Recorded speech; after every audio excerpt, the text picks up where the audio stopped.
Nah, saya akan share tentang young entrepreneurs ya, tentang basic fundamentalnya apa, ide-idenya seperti apa, proses bisnisnya seperti apa, yang mudah-mudahan ini bisa jadi basic teman-teman untuk mengembangkan bisnis. Jadi 20 menit ke depan saya akan sharing tentang itu.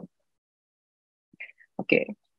Nah, ini website saya. Kalau teman-teman pengen belajar tentang bisnis, tentang data analytics, dan beberapa artikel yang saya buat ada di masdosen.com. Ya, kami kembangkan beberapa modul-modul pelatihan juga ada di situ. Jadi silakan untuk bisa dilihat ya teman-teman ya.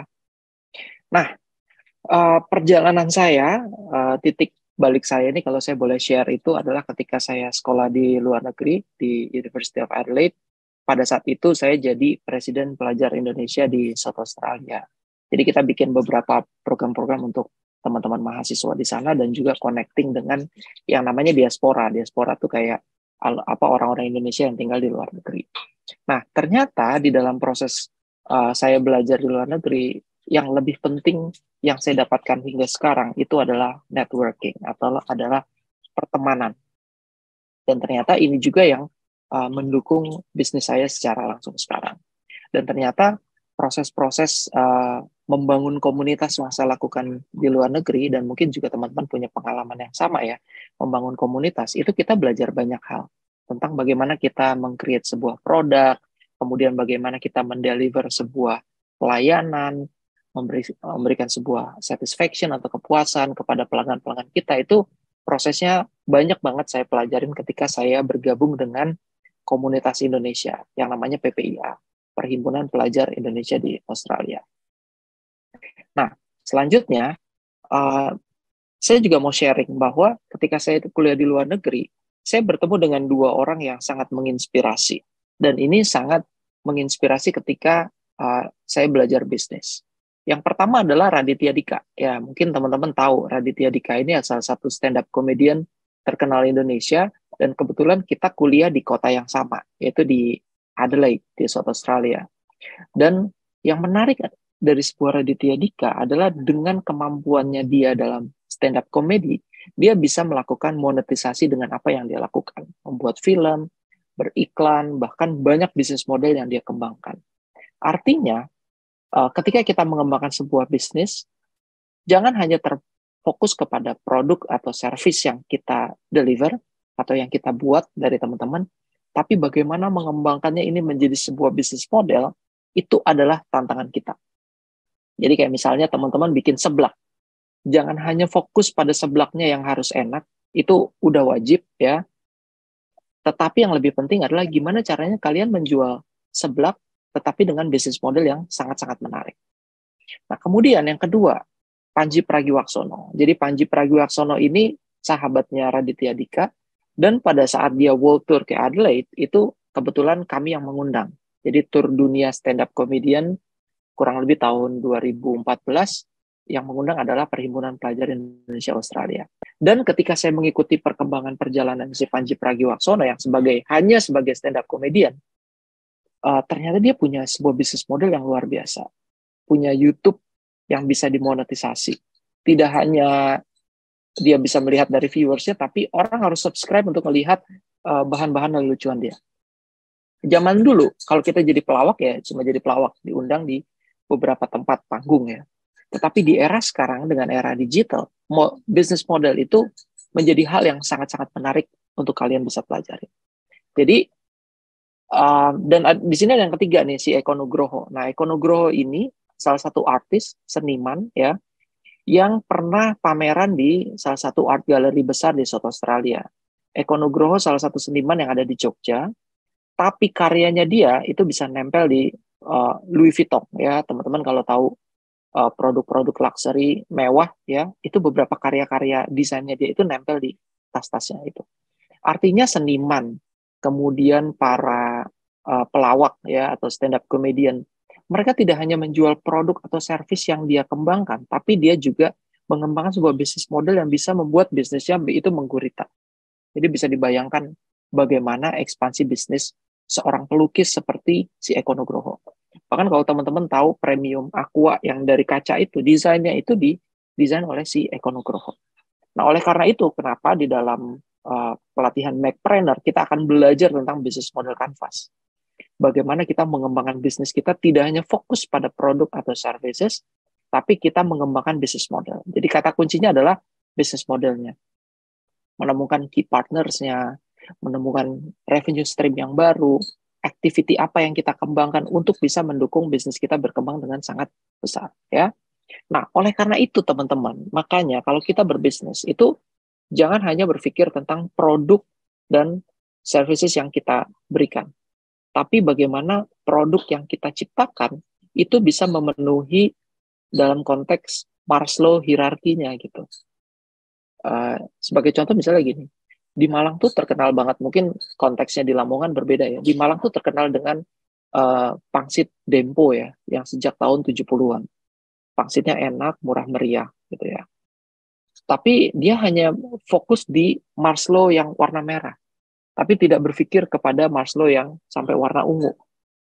Maka muncullah mie kekinian, ada mie gacoan, ada mie setan misalnya, mie kober, dan lain-lain yang ada di Malang yang pemiliknya bisa beli supercar dengan menjual cumi doang gitu.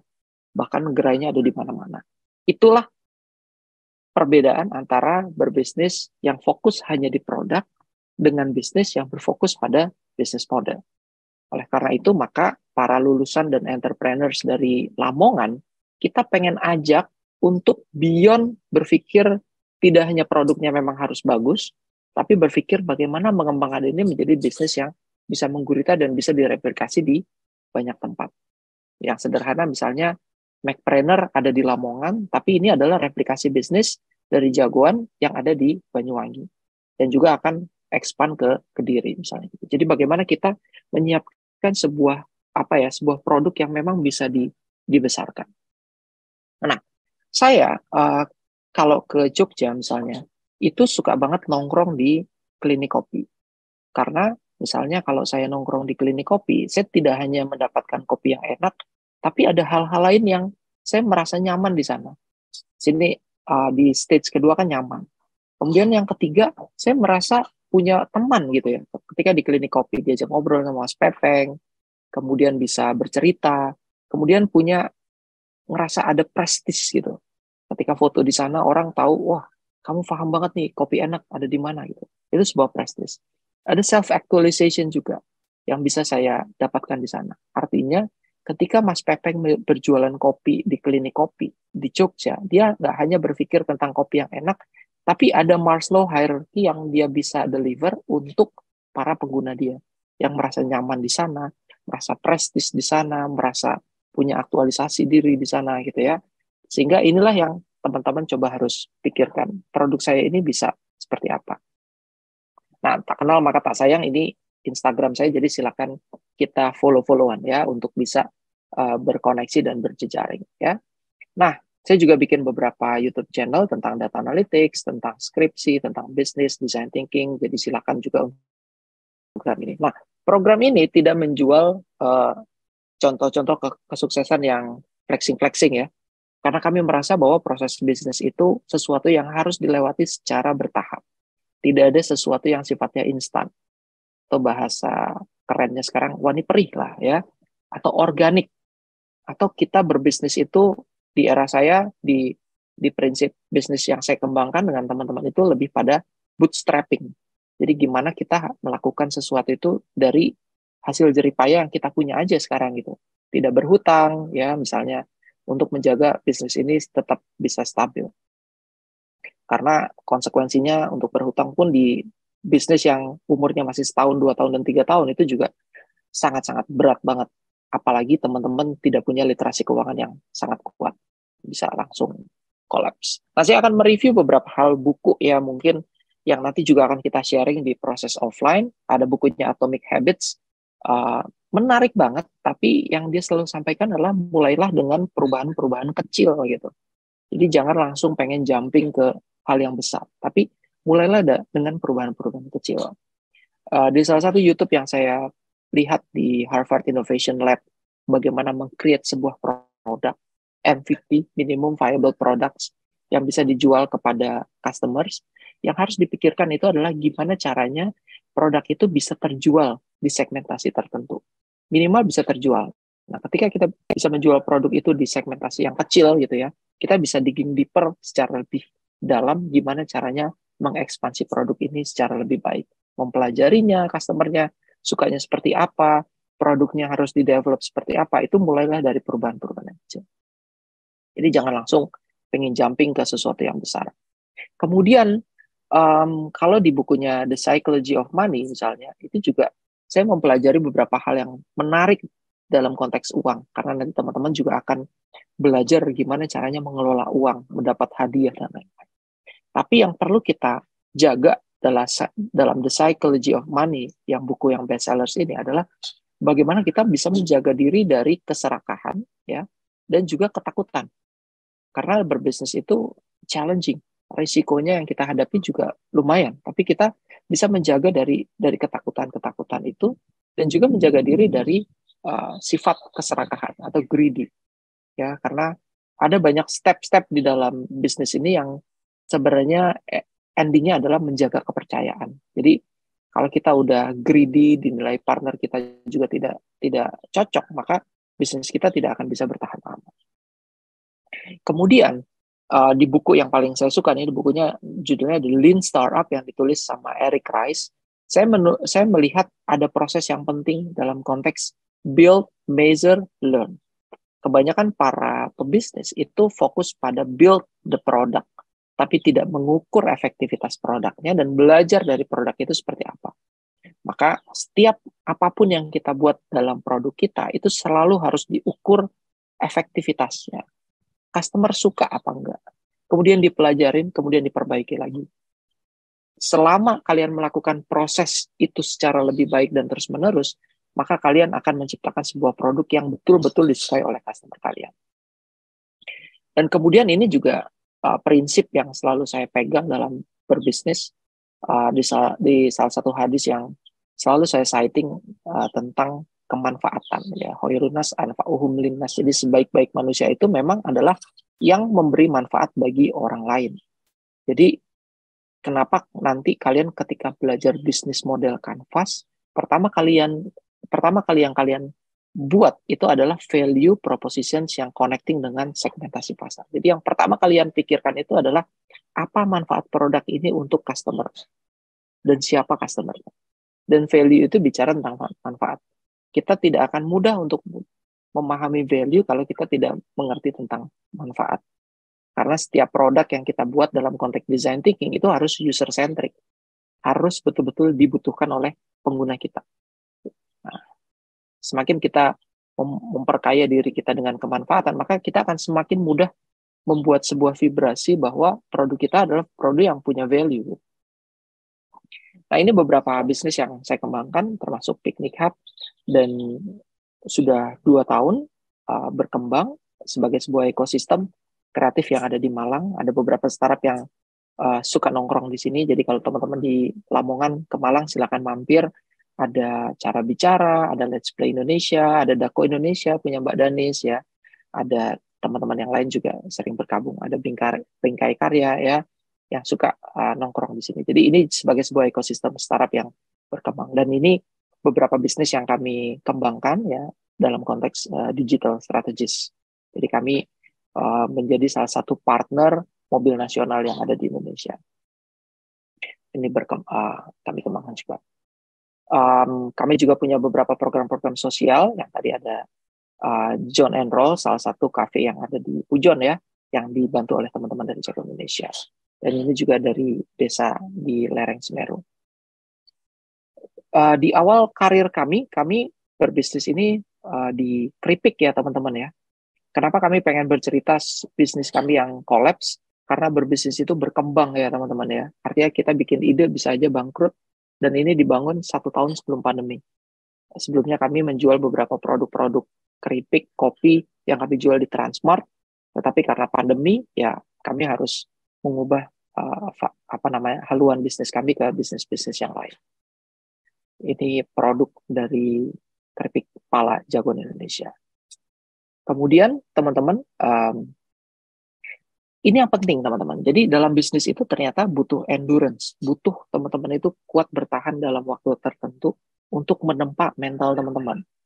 Sehingga proses itu menjadi hal yang sangat penting. Kita nggak langsung lompat kepada output-nya, outcome-nya, tetapi kita menikmati prosesnya. Makanya hal yang paling penting yang kami selalu dorong adalah gimana dalam proses teman-teman itu menitipkan kebaikan gitu ya. Karena bisa jadi bisnis ini collapse, tapi kita masih punya partner yang kita bisa connecting untuk bisnis-bisnis yang lain, yang menjadi bisnis model yang baru. Jadi kembali lagi, menitipkan kebaikan dalam proses bisnis itu hal yang menjadi hal yang sangat penting. Sebagai contoh misalnya juga ketika pandemi kami juga mencoba bisnis model yang lain. Menjual apparel yang namanya Good Deed. Namanya keren, fotonya keren, modelnya keren, desainnya keren, bahkan kualitas bahannya juga sangat-sangat keren. Tapi ini tidak bertahan pandemi gitu. Collapse juga. Tapi dari situ kami belajar banyak hal. Bahwa membuat sebuah produk itu tidak boleh based on apa yang kamu suka. Tapi membuat produklah dari apa yang customer suka. Termasuk pelayanan yang diberikan, produknya, services, dan lain itu harus based on customers. Oleh karena itu, nanti kita akan di dalam konteks nanti kita akan belajar namanya design thinking, teman-teman. Jadi membuat produk yang sustain, yang jangka panjang, itu butuh yang namanya empathize. Jadi memahami empati bisnis secara baik, ya. Nah, nanti kita akan coba belajar bagaimana proses design thinking yang baik, sehingga teman-teman bisa membuat sebuah produk yang betul-betul bisa disukai oleh customers dan sukses. Misalnya, contoh nih, saya punya adik ipar ya dan adik kandung saya ya menikah, mereka bikin bisnis namanya Ramuan Cinta by Muti.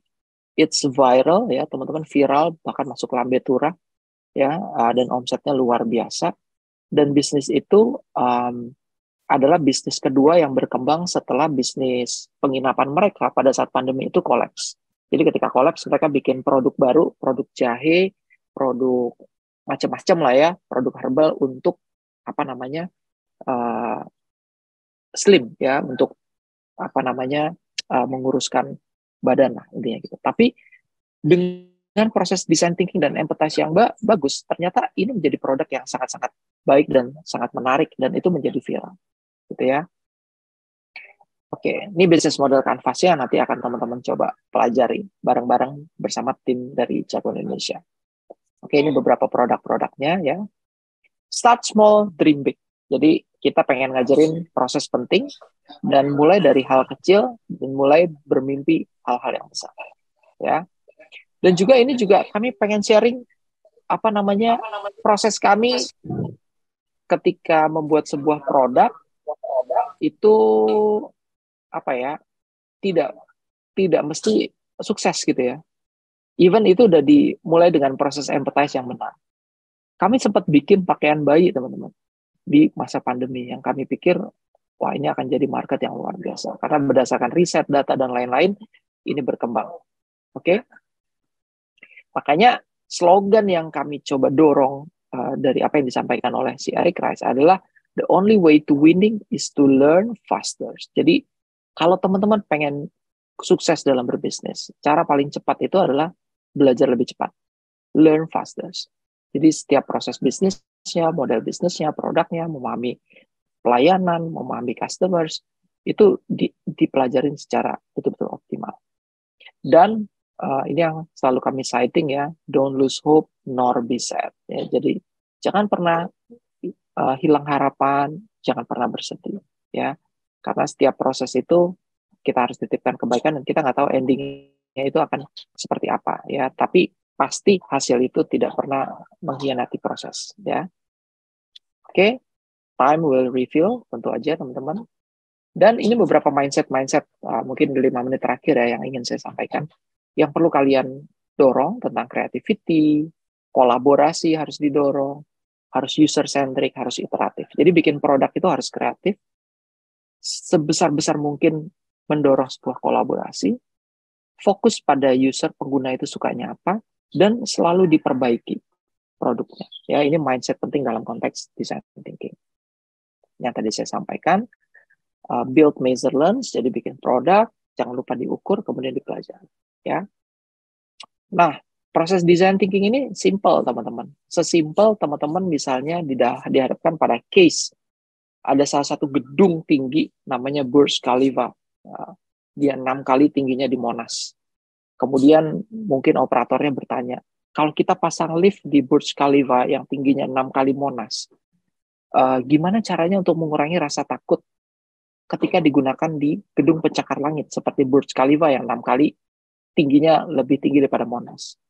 Apakah harus pakai roket supaya cepat sampai atau seperti apa? Ini yang harus kita pahamin dari konteks design thinking. User itu nggak perlu kenceng-kenceng kok lift-nya. Mereka hanya perlu tahu, melihat mereka sudah di lantai berapa. Bahkan dikasih kaca, mereka merasa nyaman, safe, atau dikasih TV untuk mereka menikmati untuk bisa sampai dari lantai 1 sampai lantai 200 misalnya. Gitu. Jadi dalam konteks design thinking itu jangan dari sudut pandang kita, oh dari lantai 1 sampai 200 harus dikasih roket nih liftnya, harus lebih cepat. Ternyata user itu hanya butuh kaca. Bayangkan kalau pakai roket investasinya berapa, tapi kalau dengan kaca mungkin akan lebih murah. Ya, hal-hal itulah yang saya pikir perlu kalian gali. Jadi ketika buat produk, perspektifnya jangan dari perspektif kalian saja, tapi perspektifnya adalah dari konteks usernya butuh apa. Ya, ini beberapa produk. Nah, ini mungkin 2 slide terakhir. Jadi saya ingin menyampaikan ke teman-teman bahwa dalam konteks berbisnis kita harus bisa berpikir yang komprehensif. Jangan hanya berpikir idenya yang harus menarik, tapi yang sering dilupakan adalah bagaimana financing-nya, siapa timnya, tepat nggak waktunya, dan manajemennya seperti apa bisnis modelnya. Kemudian,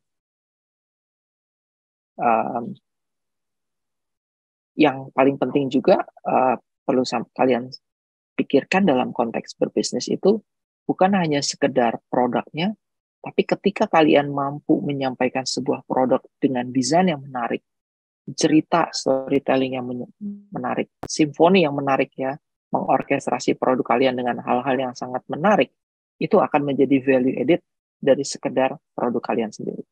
Jadi kenapa misalnya produk-produk mahal itu desainnya bagus ya, menyenangkan, karena mereka sudah berpikir tidak hanya di produknya itu sendiri, tapi bagaimana menyampaikan sebuah produk ini menjadi hal yang sangat menarik untuk dideliver kepada pengguna. Ya, mungkin itu aja yang bisa saya sampaikan pada hari ini. Terima kasih sekali. Mudah-mudahan proses ini bisa memberikan insight buat teman-teman dalam konteks bisnis, dan mudah-mudahan dari 117 ini ada tim yang bisa masuk ke babak final yang kurang lebih ada 80-an grup. Demikian dari kami. Terima kasih. Assalamualaikum warahmatullahi wabarakatuh.